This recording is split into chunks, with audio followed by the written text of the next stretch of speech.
வேதத்தை திருப்புவோமா? வேதத்தை திருப்பி சகரியா தீர்க்கதரிசியின் புத்தகம் 4ஆம் அதிகாரம். நான் வேதத்தை திருப்பிக் கொள்ளுகிறேன். சகரியா 4:6. சகரியா தீர்க்கதரிசியின் புத்தகம் 4ஆம் அதிகாரம் 6ஆம் வசனம். அப்பொழுது அவர் செருபாபேலுக்கு சொல்லப்படுகிற கர்த்தருடைய வார்த்தை என்னவென்றால், பலத்தினாலும் அல்ல பராக்கிரமத்தினாலும் அல்ல, என்னுடைய ஆவியினாலேயே ஆகும் என்று சேனைகளின் கர்த்தர் சொல்லுகிறார். என்னுடைய ஆவியினாலேயே ஆகும், என்னுடைய ஆவியினாலேயே ஆகும். ஆண்டவருக்கு மகிமை உண்டாவதாக. கர்த்தருடைய பிள்ளைகளை, அந்த வசனத்தை நீங்கள் வாசிக்கும்போது, அந்த வசனத்தை ஸ்க்ரீனில் பார்க்கும்போது, அதாவது கீழே பலத்தினாலும் அல்ல, அடுத்தது பராக்கிரமத்தினாலும் அல்ல, அந்த வசனத்தில் ஆவியினாலேயே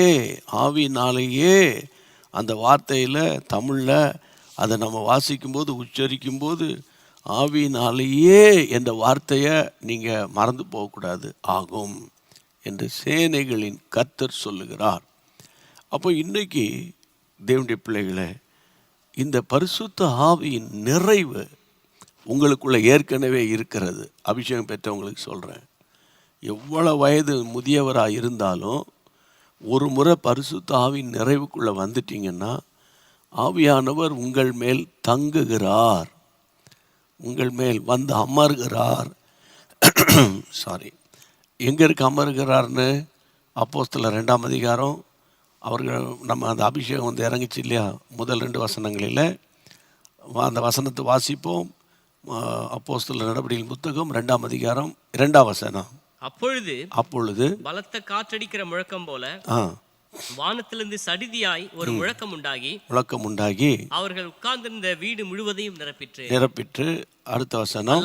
அல்லாமலும் அக்கினிமயமான நாவுகள் போல பிரிந்திருக்கும் நாவுகள் அவர்களுக்கு காணப்பட்டு அவர்கள் ஒவ்வொருவர் மேலும் வந்து அமர்ந்தது என்று தெளிவாக எழுதப்பட்டிருக்கிறது. இந்த வசனத்தை ஏன் நான் வாசிக்க சொன்னேன் என்று கேட்டால், அன்பான தேவனுடைய பிள்ளைகளை, இன்றைக்கு நான் உங்களுக்கு சொல்கிறேன், ஒரு முறை பரிசுத்த ஆவி நிறைவை நீங்கள் பெற்றுட்டீங்கன்னா, ஆவியானவர் உங்கள் மேல் வந்து தங்குகிறார், உங்கள் மேல் வந்து அமர்ந்திருக்கிறார், உங்களுக்குள்ளே உலாவுகிறார், உங்களில் ஒருவராக அவர் இருக்கிறார். Praise God. அப்போது அந்த ஆவியானவரை பற்றிய ஒரு வெளிப்பாடை சகரியா தீர்க்கதரிசி 4ஆம் அதிகாரம் 6ஆம் வசனத்தில் சொல்லுகிறார். பலத்தினாலும் அல்ல பராக்கிரமத்தினாலும் அல்ல, ஆவியினாலேயே எல்லாம் ஆகும், ஆவியினாலேயே எல்லாம் ஆகும்.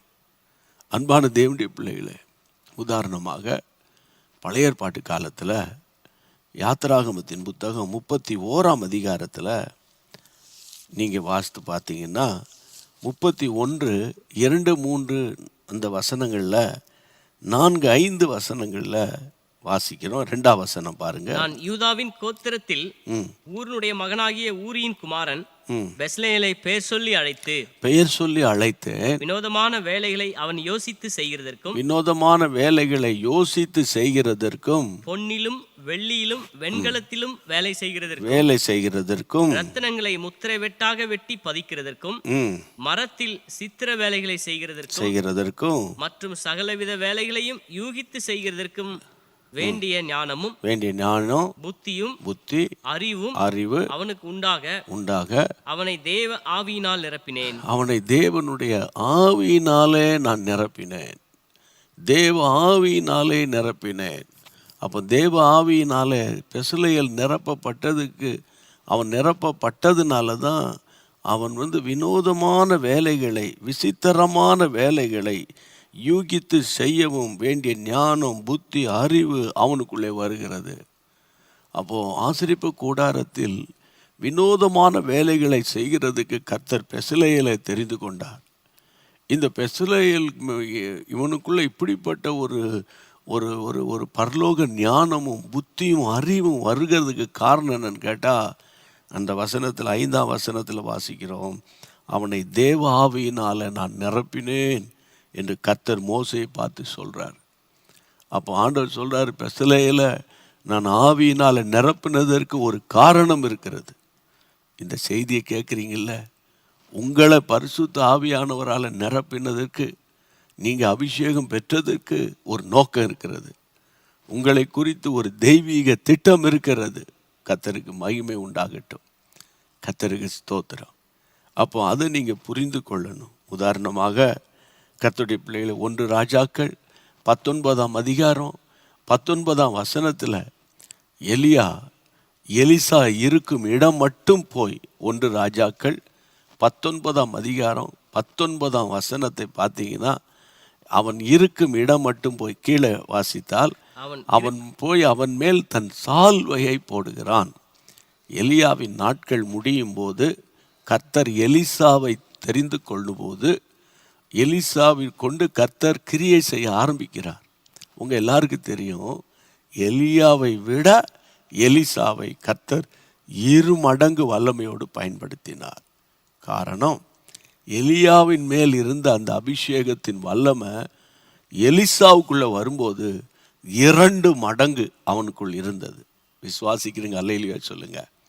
அப்போது நீங்கள் பெற்றிருக்கிற அபிஷேகம், நீங்கள் சாதாரணமாக பலவீனமான ஒரு மனிதனாக இருக்கலாம், அல்லது பலசாலியாக இருக்கலாம், நிறையா படிச்சிருக்கலாம், அல்லது படிப்பே இல்லாமல் இருக்கலாம், பள்ளிக்கூடத்து வாசலுக்கே போகாமல் இருக்கலாம். சொல்லுவாங்க, தமிழில் சொல்லுவாங்க, மழைக்கு கூட பள்ளிக்கூட வாசலில் போய் ஒதுங்கினது இல்லை அப்படிம்பாங்க.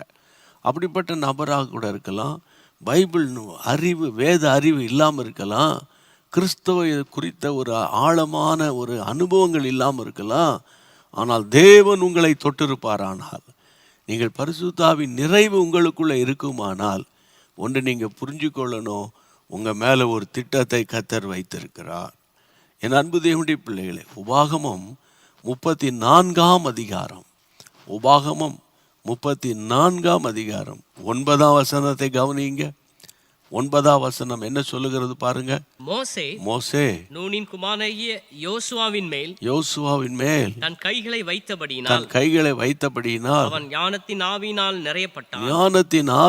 நிறையப்பட்டான். இஸ்ரவேல் புத்திரர் அவனுக்கு கீழ்ப்படிந்து கர்த்தர் மோசேக்கு கட்டளைப்படியே செய்தார்கள். மோசேக்கு கட்டளையிட்டபடியே செய்தார்கள். கர்த்தருக்கு ஸ்தோத்திரம். இஸ்ரவேல் ஜனங்கள் எல்லாரும் யோசுவாவுக்கு கீழ்ப்படி ஆரம்பிச்சிட்டாங்க.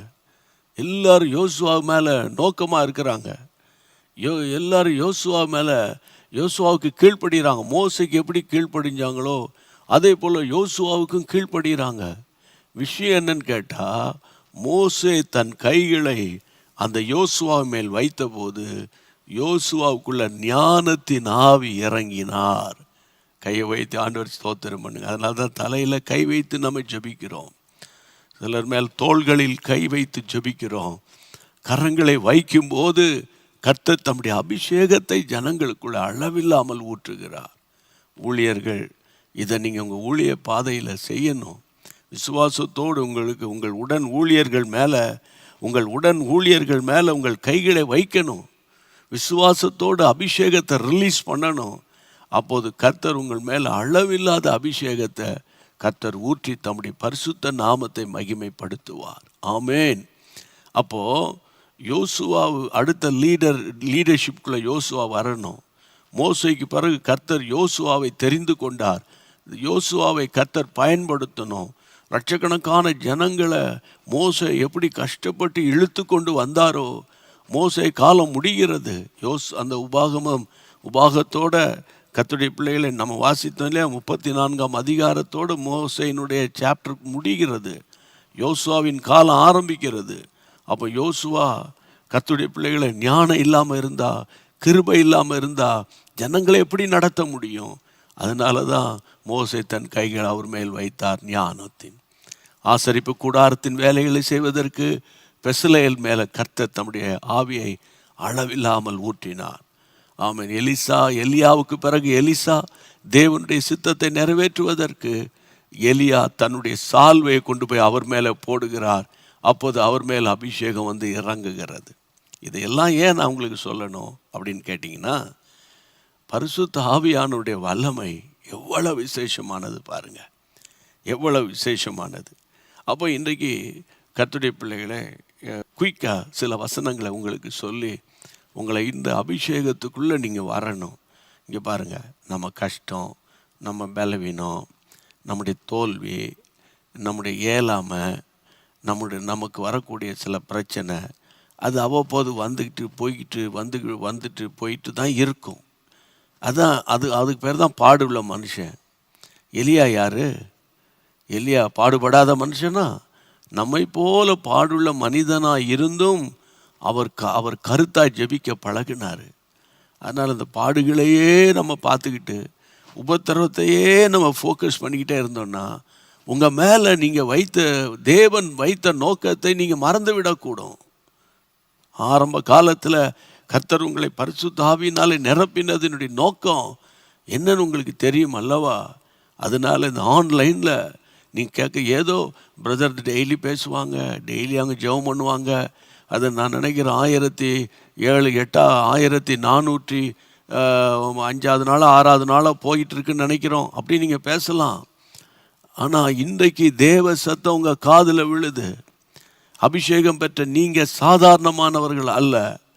வாசிங்க வேதத்தை திறந்து 2 கொரிந்தியர் 3ஆம் அதிகாரம் 17ஆம் வசனம். 2 கொரிந்தியர் 3:17. 2 கொரிந்தியர் 3ஆம் அதிகாரம் 17ஆம் வசனத்தை வாசிக்கும் போது, கர்த்தரே ஆவியானவர், கர்த்தருடைய ஆவி எங்கேயோ, கர்த்தருடைய ஆவி எங்கேயோ அங்கே விடுதலையும் உண்டு. அங்கு விடுதலையும் உண்டு.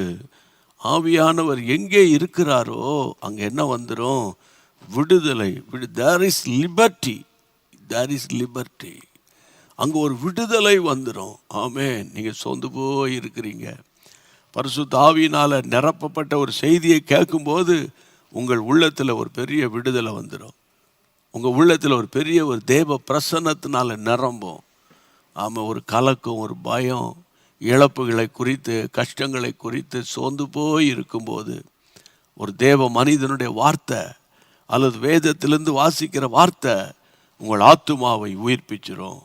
ஆமீன். கர்த்தரே ஆவியானவர் எங்கே இருக்கிறாரோ அங்குதான் விடுதலை உண்டு. ஆமேன். யோவான் எழுதின சுவிசேஷம் 8ஆம் அதிகாரம் 36ஆம் வசனம். யோவான் 8:36 எடுத்து நீங்க வாசித்து பார்த்தீங்கன்னா, ஆகையால் அங்க என்ன சொல்லப்பட்டிருக்கிறது? ஆகையால் குமாரன் உங்களை விடுதலையாக்கினால், மெய்யாகவே விடுதலையாவீர்கள். விடுதலை. கர்த்தருடைய பிள்ளைகளே, விடுதலை அடைந்த இந்தியாவில் வாழ்கிறோம். நம்ம தேசம் ஒரு விடுதலை அடைந்த ஒரு தேசம் இல்லையா? நம்ம தேசம் ஒரு சுதந்திர தேசம். இப்போ கூட சமயத்தில் குடியரசு நாளை நம்ம கண்டோம்.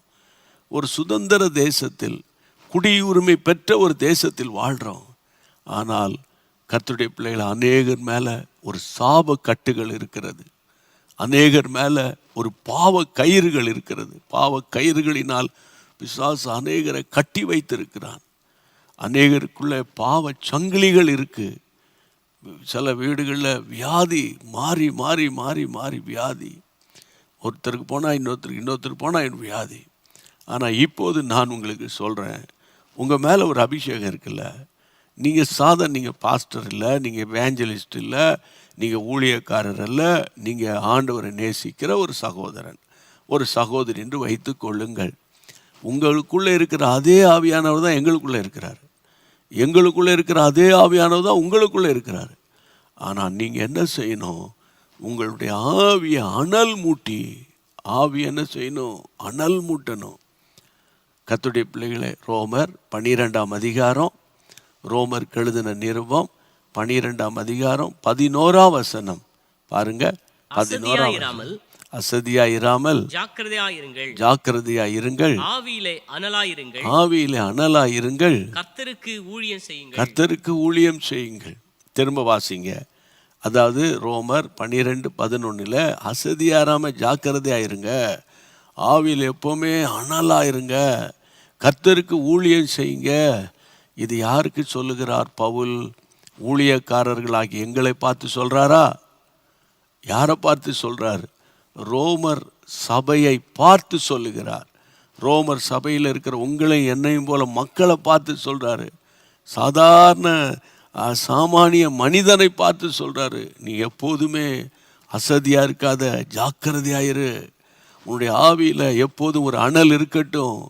உன் ஆவி ஒரு அனல் உள்ள அபிஷேகமாக இருக்கணும். எப்போதும் ஃபயராக இருக்கணும். எப்போதும் ஃபயராக இருக்கணும். பாருங்கள், கேஸ் சிலிண்டரில் எப்போதும் கேஸ் இருந்தால் தான் ஆன் பண்ண உடனே ஸ்டவ்வில் நெருப்பு பிடிக்கும். இல்லை, கேஸ் சிலிண்டரில் கேஸ் இல்லைன்னு வைங்க, என்ன தான் ஆன் பண்ணாலும் அந்த ஸ்டவ் எரியாது. எப்போதும் உங்களுடைய ஆவியை அனல் மூட்டிக்கிட்டே இருங்க. உங்கள் ஆவி என்ன செய்யணும்? அனல் மூட்டிக்கிட்டே இருக்கணும். அது எப்படி? இது எனக்கு சொல்லி கொடுங்களேன். எங்கள் அபிஷேகத்தை எப்படி அனல் மூட்டுறதுன்னு சொல்லி கொடுங்களேன். கர்த்தருடைய பிள்ளைகளே, வேதத்தில் நம்ம வாசிக்கிறோம் 39ஆம் சங்கீதம் 39ஆம் சங்கீதம் நீங்கள் 3ஆம் வசனத்தை வாசித்து பாருங்க. நான் திருப்புறேன். இருதயம் எனக்குள்ளே அனல் கொண்டது. மறுபடியும் வாசிங்க. என் இருதயம் எனக்குள்ளே அனல் கொண்டது. என் இருதயம் எனக்குள்ளே அனல் கொண்டது. நான் தியானிக்கையில் அக்கினி மூண்டது. நான் தியானிக்கையிலே அக்கினி மூண்டது. அப்பொழுது என் நாவினால் விண்ணப்பம் செய்தேன். அப்பொழுது என் நாவினால் நான் விண்ணப்பம் செய்தேன். அந்த வசனம் அப்படியே ஸ்க்ரீனில் இருக்கட்டும். நீங்கள் அந்த வசனத்தை படிங்க.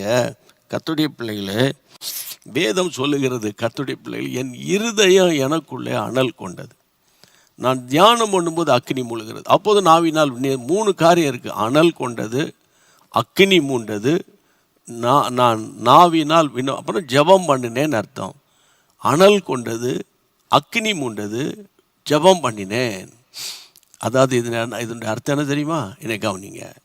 நீங்கள் பரிசுத்தாவின் அபிஷேகத்தை பெற்று அபிஷேகத்தில் நிரப்பப்படுற தேவ பிள்ளை தான். ஆனால் அதை மட்டும் நீங்கள் செய்துட்டு வேத வசனத்தை கையாளுகிறதுக்குன்னு ஒரு விதம் இருக்குது. அப்படி கையாளணும் வசனத்தை. அப்போ வேதம் சொல்லுகிறது, கர்த்தருடைய என் இருதயம் அனல் கொண்டது. உள்ள அபிஷேகம் இருக்குல்ல, உள்ள அபிஷேகம் இருக்குது. கர்த்தருக்கு ஸ்தோத்திரம். அதாவது ஆண்டவராக இயேசு எம்மா ஊருக்கு அந்த 2 சீஷரோடு நடந்து போகும்போது வேத வசனங்களை விளக்கி கொண்டு போனாராம். அப்போது கேட்டுக்கொண்டு போன சீஷருடைய இருதயத்தில் கொழுந்து விட்டு எரிகிற அனுபவம் இருந்ததுன்னு பைபிளை வாசிக்கிறோம். அப்போ நீங்கள் சர்ச்சில் உங்கள் பாஸ்டர், இப்போ நான் பேசுகிறேன், இந்த வசனத்தை கேட்க கேட்க கேட்க உங்கள் உள்ளத்தில் ஒரு கொழுந்து விட்டு எரிகிற ஒரு அனுபவம். அதுதான் அனல். அனல் அதோட விட்டுறக்கூடாது. என் இருதயம் அனல் கொண்டது. அப்புறம் நான் தியானம் பண்ணும்போது அக்கினி மூழ்கிறது. எதை தியானம் பண்ணும்போது அந்த காலையில் எழும்பி உட்காந்து நீங்கள் அந்த எக்ஸசைஸ் பண்ணுங்கன்றாங்களா அதா?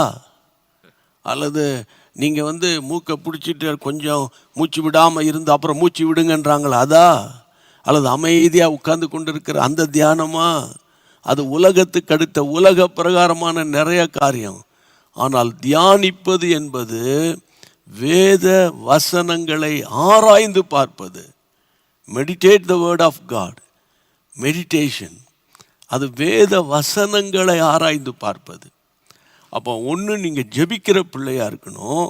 2வது வேத வசனத்தை வாசித்து அதை தியானம் பண்ணுகிற அனுபவத்துக்குள்ளே வரணும். இல்லை நான் கேத்தலிக் கிறிஸ்டியன், இல்லை நான் சிஎஸ்ஐ கிறிஸ்டியன், அல்லது நான் லுத்தரன் கிறிஸ்டியன், அல்லது அசம்பிளிஸ் ஆஃப் கிறிஸ்டியன். நாங்கள் எங்கள் டைப் வேறு, உங்கள் டைப் வேறு, என் டைப் வேறு இல்லை. பைபிள் டைப் என்ன சொல்லுது? பைபிள் என்ன சொல்லுது? அதுதான் நமக்கு தேவை. அப்போ வேத வசனத்தை நீங்கள் தியானம் பண்ணணும். ஒரு 15 நிமிஷமாவது வசனத்தை வாசித்து தியானம் பண்ணி அதை நோட்டில் டைரியில் எழுதணும். அன்னைக்கு கர்த்தர் உங்களோடு கூட பேசி உங்களை பலப்படுத்துவார். ஆமென். தியானிக்கையில் அக்கினி மூண்டது. அப்புறம் என்ன சொல்ல அந்த வசனம் 3வது, அப்பொழுது என் நாவினால் விண்ணப்பம் பண்ணினேன். அதாவது அபிஷேகத்தில் நிரம்பி அக்கினியில் நிரம்பி முழு பலத்தோடு இப்போ நான் ஆவிக்குள்ளாக நிரம்பி நான் அப்படியே ஒரு ஜெபம் செய்தால் ஒரு ஜெப ஆவி என் மேலே இறங்கும். அந்த ஜெபத்தை எந்த விதமான வான மண்டலத்தில் உள்ள பொல்லாத ஆவிகளின் சேனைகள் அந்த ஜெபத்தை தடை செய்ய முடியாது. நான் பேசுறது உங்களுக்கு விளங்குதில்லை? ஆவியினாலே ஆகும். என்னால் என்ன முடியும்? ரிட்டையர்ட் ஆகிட்டேன். என்னால் என்ன முடியும்? வயசாயிட்டு. நான் ஒரு 40 வயசில் உள்ள ஒரு ஆளாக இருந்திருந்தேன்னா, இப்போ 80s இருக்கிறவங்க, அட்லீஸ்ட் நான் ஒரு 50s இருந்தேன்னா நடக்கிற காரியமே வேறு. அப்படின்னு யோசிக்கக்கூடும். சோர்ந்து போவாதீங்க. அந்தந்த வயதுக்கேற்ற பலனை, அந்தந்த நாட்களுக்குரிய பலனை கர்த்தர் உங்களுக்கு தந்து உங்களை வழி நடத்துவார். அப்போ இன்றைக்கி கர்த்தர் உங்களுக்கு கொடுக்குற வார்த்தை என்ன என்று கேட்டால், தேவனுடைய பிள்ளைகளை, ஆவியினாலேயே ஆகும். ஆவியானவர் வந்துட்டார்னா அந்த இடத்துல ஒரு விடுதலை வந்துடும். அதை தான் நான் இப்பொழுது உங்களோடு கூட பேசி கொண்டிருக்கிறேன். கர்த்தருக்கு ஸ்தோத்திரம். லூக்கா எழுதின சுவிசேஷத்தில் கர்த்தருடைய பிள்ளைகளை 4ஆம் அதிகாரம் நீங்கள் வாசிக்கணும். 4ஆம் அதிகாரம் 18ஆம் வசனத்தை பாருங்கள். 18ஆம் வசனம். கர்த்தருடைய ஆவியானவர் என்மேல் இருக்கிறார். கர்த்தருடைய ஆவியானவர் என்மேல் இருக்கிறார். தரித்திரருக்கு சுவிசேஷத்தை பிரசங்கிக்கும்படி என்னை அபிஷேகம் பண்ணினார். இருதயம் நறுங்குண்டவர்களை குணமாக்கவும் சிறைப்பட்டவர்களுக்கு விடுதலையையும் குருடருக்கு பார்வையை பிரசித்திப்படுத்த நொறுங்குண்டவர்களை விடுதலையாக்க கர்த்தருடைய அனுக்கிரக வருஷத்தை பிரசித்திப்படுத்த என்னை அனுப்பினார் என்று எழுதியிருக்கிற இடத்தை அவர் கண்டு. ஆமென். நொறுங்குண்டவர்களை விடுதலையாக்குகிறவர் ஆவியானவர். நீங்க நொறுக்கப்பட்டிருக்கீங்களா? ஏதாகிலும் ஒன்றில் நொறுக்கப்பட்டிருக்கீங்களா? இன்னைக்கு உங்க சூழ்நிலை எப்படி இருக்குன்னு நான் சொல்றேன் பாருங்க. நம்ம எங்கே இனி எழும்ப போகிறோம், நம்ம என்னத்தை பண்ண போகிறோம், நம்ம லைஃப் என்னதான் ஆக போகுதோ, என்னதான் ஒரு வாய்ப்புமே கிடையாத, வாய்ப்பே இல்லாமல் போயிட்ட அப்படிப்பட்ட ஒரு சிச்சுவேஷனில் இருக்கிறவங்களுக்கு சொல்கிறேன், கர்த்தர் உங்களை விடுவிப்பார். ஆமென். என்ன சாபங்களோ, என்ன பாவங்களோ, என்ன ரோகங்களோ, வியாதிகளோ, என்ன தர்த்தரங்களோ கர்த்தர் விடுதலை ஆக்க நம்ம ஆண்டவர் வல்லவராக இருக்கிறார். பிரியமானவர்களே, அப்போ ஒன்று வேத வசனத்தை வாசித்து தியானித்து அதுக்கப்புறம் நீங்கள் ஜெபம் பண்ணும்போது அக்னி மூழுகிறது, ஃபயராக மாறுகிறது. அப்போஸ்தலர் 4ஆம் அதிகாரத்துக்கு வேதத்தை திறந்து கர்த்தருடைய பிள்ளைகளே, நீங்கள் வாசிக்க வேண்டிய வசனம் என்னன்னு கேட்டால் 31. அப்போஸ்தலர் 4:31. அவர்கள் ஜெபம் பண்ணின போது அவர்கள் கூடியிருந்த இடம் அசைந்தது.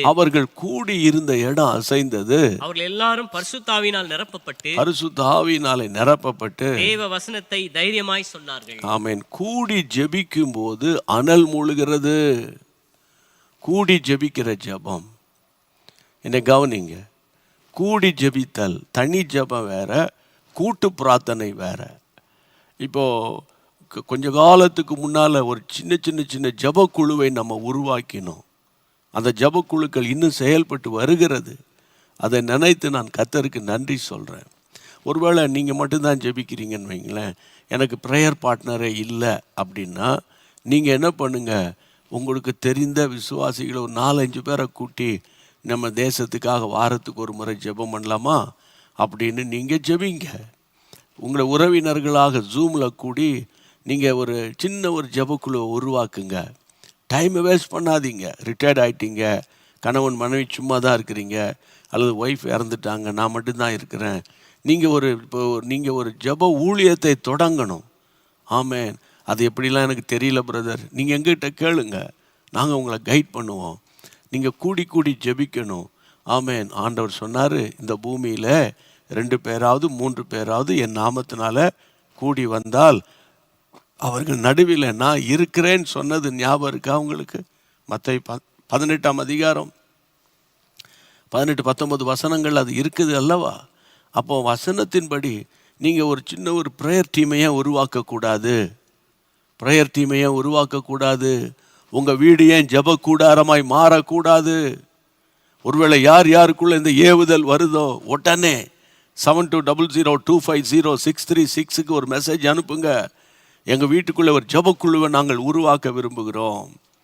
அல்லது ஏற்கனவே சின்ன ஜெபக்குழு இருக்குது, அதுக்காக நீங்கள் ஜெபிங்க, எங்களை கைட் பண்ணுங்கள், ப்ரேயர் பாயிண்ட்ஸ் அனுப்புங்க அப்படின்னு நீங்கள் ஜெபிக்கிறவங்களை உருவாக்கணும். அவ்வளோதான், ஒரே ஒரு நோக்கம்.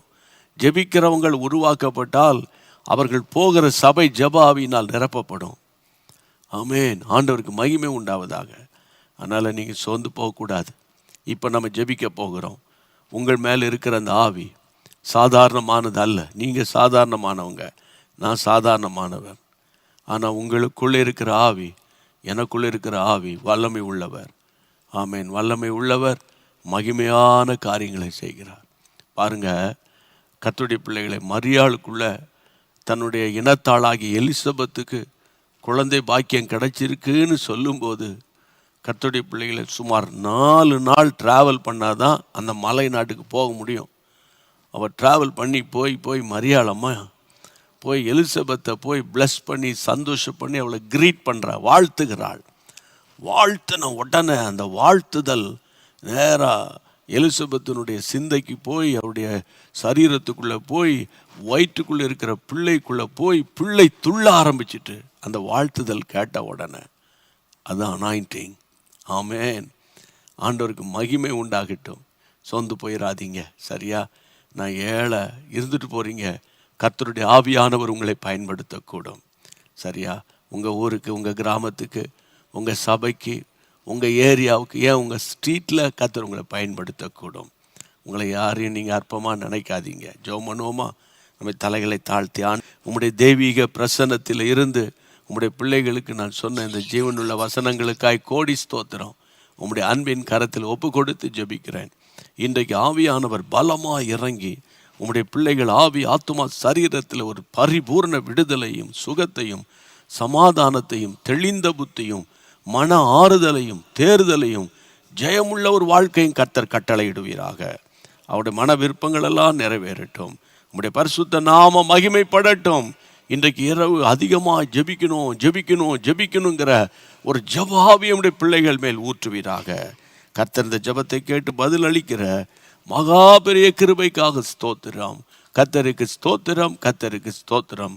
எங்களுடைய ஜீசஸ் மீட்ஸ் யூடியூப் ஃபேமிலி முழுவதையும் ஆண்டவரே, ஜெயமும் ஆண்டவரே ஃபேமிலி முழுவதையும் ஆண்டவரே, ஃபேஸ்புக்கில் இருக்கிற குடும்பங்கள் முழுவதையும் ஆண்டவரே உமக்கு ஸ்தோத்திர ராஜா. ஷம்மா டிவி மற்றும் ஆண்டவரே அதிசயம் TV, faith TV, new TV, golden gospel TV போன்ற டிவி சேனல்களில் இணைந்து ஜெபிக்கிற அத்தனை குடும்பங்கள் மேலேயும் தெய்வீக பாதுகாப்பு இறங்கட்டும்.